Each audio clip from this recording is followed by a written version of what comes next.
All right, guys, we got to wire up 2 new breakers for these Chevron signs down the road that we're installing to this breaker panel. So let's go ahead and open this guy up.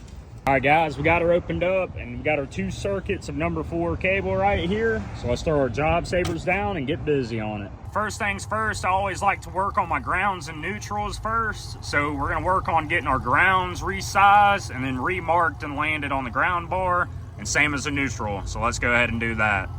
All right, guys, so we got our grounds landed, our neutrals landed. Now all we got to do is hook up these cables here to a breaker and install new breakers. There we have it. Our 2 new breakers are installed. All we have to do now is rip out these 2 in the panel here, and this should close and look perfectly fine. Don't hate the messy work. I did not do this original install. We're just adding 2 circuits to feed these Chevron signs down here, which I'll show in a future video. Fit in perfectly. Now we just need to ride on what they're going to. Circuit 1 for the Chevron signs and circuit 2. Let's go ahead and just close it up.